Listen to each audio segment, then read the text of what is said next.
Good morning. It is Let It Go and Let It Grow. And this is Monday, March 10th or 11th. One of the two, I can't remember right now. So anyway, so today's card, Let It Go, is the Nine of Swords. And what are we letting go of today? Swords is a mind card. It's an air card. So it's mind, worry, mental patterning. It's a Gemini influence. And we are releasing late night worry and mental spirals. So this is about when you rest your head at night to try to stop the chatter in your head, to try to let everything that's going on in the world, going on around you, go. Just let it go. And I know that's extremely hard with everything that's happening, but certain things you can do is when your mind starts to spin, you can start doing box breathing into the count of 4, holding for 4, breathe out to the count of 4, hold for 4, and then breathe back into the count of 4, hold for 4, breathe out for 4, hold for 4, and then breathe back in for 4. So it's done in a box. Now you can do that in 4 or 5 count.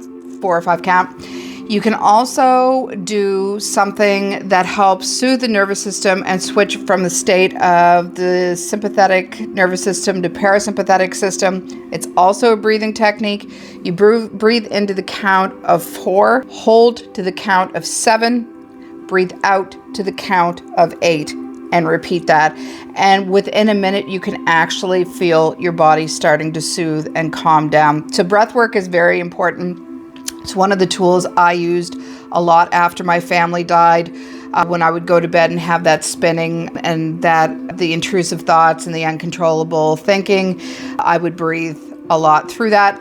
There's another thing that I do. I sleep with a mask that is blackout, so the room is dark. Our room is cool, so it's about sleeping hygiene. And my mask also has built-in earphones, so I listen to meditation music at night as well. So literally, if I wake up, instead of the brain starting to spin, I can hear music, so my brain will attach back to that and I can drift back out. Doesn't work all the time, but my sleep patterns are a lot better than they used to be, from doing these things. So we're also going to let go of replaying old conversations and fears. I think part of being ADHD is that for myself anyway, is having those conversations later. So, you meet somebody and you think when you're in bed, oh my God, I should have said this. And then you have the whole conversation in your head. That's just wasted brain space. Don't do that. Let it go. And let go of replaying, your fears. You just want to, what I tell you over and over and over again, there's no other power than in the present moment. So what's happening for you right now? Right at that moment, you're trying to get to sleep. That's all that matters. So try to adopt some tools to help you. Actually, what I'm going to do today too, I'll make it another post. I've been starting to I do Kundalini yoga in the morning for the chakra system. I've been doing it for almost 2 years straight now. But I've added a Kundalini nighttime yoga to let go of the day. And I've been finding it's really, really nice reset. It ends with some somatic shaking. So you actually let things out of your nervous system. So I will post a link for that today as well. For both of them, if that the morning and evening, because I find if I don't do this in the morning, I'm not centered either. So these 2 yoga programs that I've been doing now, as I said, the yoga for Kundalini chakra yoga, I've been doing it for years. And then the nighttime I've just adopted a couple of weeks ago, but it seems to be really helping me calm my brain before I go to bed. I do it about 20 minutes to a half hour before I go to bed, and then I don't pick my phone back up because that would be counterproductive to what I'm actually trying to do, which is sleep and let go of the day. So there is that. Drop self-criticism and imagine worst case scenarios. That comes with cognitive behavioral therapy, and one of the things is that being a fortune teller. So by projecting or predicting what's going to happen in the future that hasn't happened, that's living in a state of anxiety. So you want to work on dropping that as well. Once again, the perfect time for you is right now in the present moment. And recognize when your mind is amplifying the stress. The world is heavy right now. You can't deny that. If you need help, reach out to somebody to talk to. I know I have a therapy appointment today for the first time in 10 months. Just make sure that you're taking care of yourself in the ways that you know how to. Use your tools that you have. and just recognize it and be aware. So that comes back to the reading I did Sunday too, with the eagle eye, the getting into the observing position. Once you're in that observer position, you can't observe and freak out at the same time. It's impossible. So when you step yourself outside of your thoughts and start going, oh, isn't that interesting? Or why am I thinking like this, and question it. And as I said, one of the suggestions too is to walk around, if you can, just with a notebook for a day and just write down when you have intrusive thoughts and what they are. So this will be a good key to you to check in on where your mental language is at the moment. And then you can start working on observing those thoughts. It's a really good way of helping get rid of those. Give your nervous system the permission to rest. So I'm thinking this is the Nine of Swords. I'm thinking of the Four of Swords card where she's in the nest in this death, sewing her heart back together.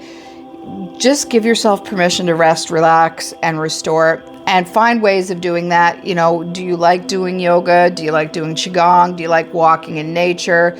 Do you like spending time with animals? Do you like going to the beach? Do you like going for the drive? My husband took the day off yesterday because he has a couple of personal days left at work. And we did our first drive down the shore yesterday to the beach, Hubbards and stuff. So it was really nice to see the ocean, smell the ocean. We haven't done it in a few months since winter started. And just reconnecting, and my happy place. I mean, I swear to God, if I won the lottery tomorrow, Ray and I would just drive. We would just sell everything and drive places, because that is my absolute happy place in the world with him.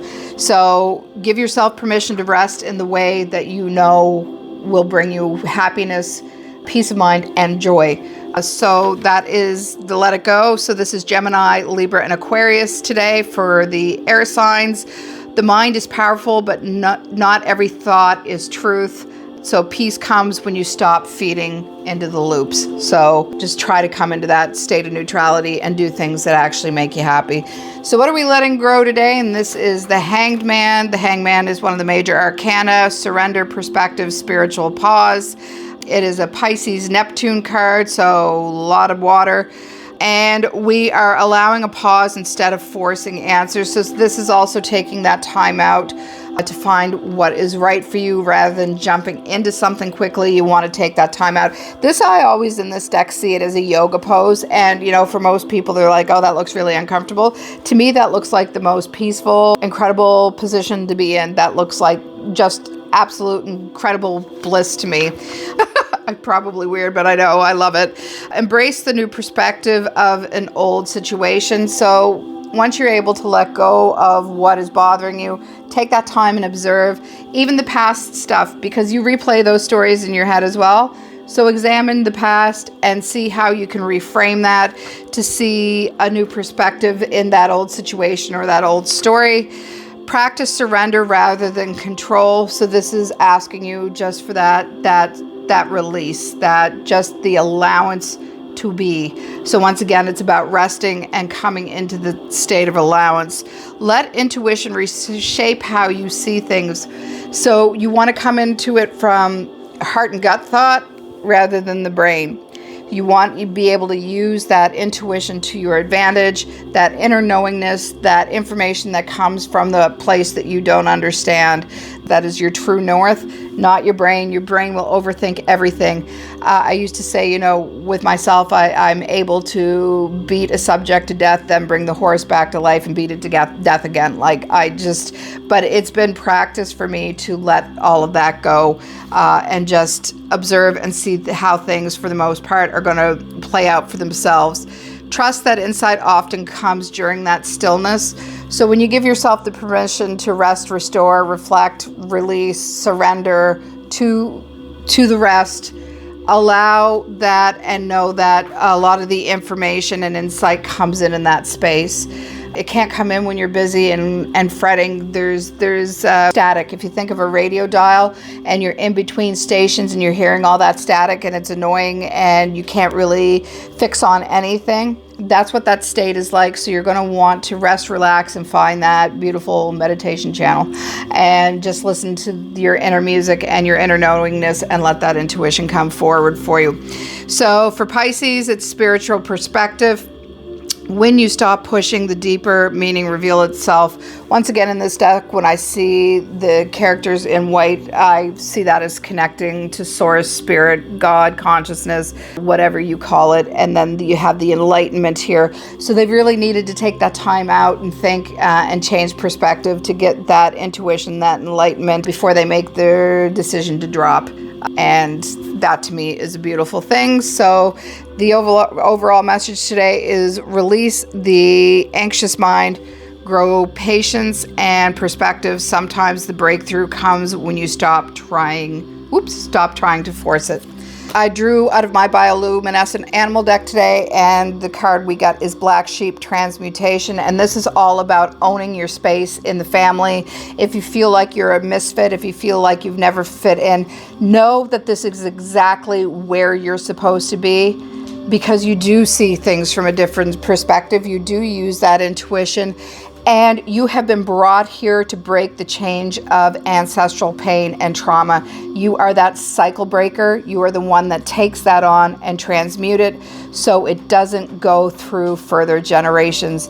Black Sheep is one of the most important cards that I can think of that I did in this deck. It really, really certainly resonated with me when I was working on it and going in and finding information about Black Sheep and what their job was. And yeah, the Black Sheep is that transmuter of ancestral trauma and the cycle breaker. So you are not a black sheep. You can see the little things there. You are a technicolored sheep. Shine your colors brightly today. And that's it. I will see you tomorrow.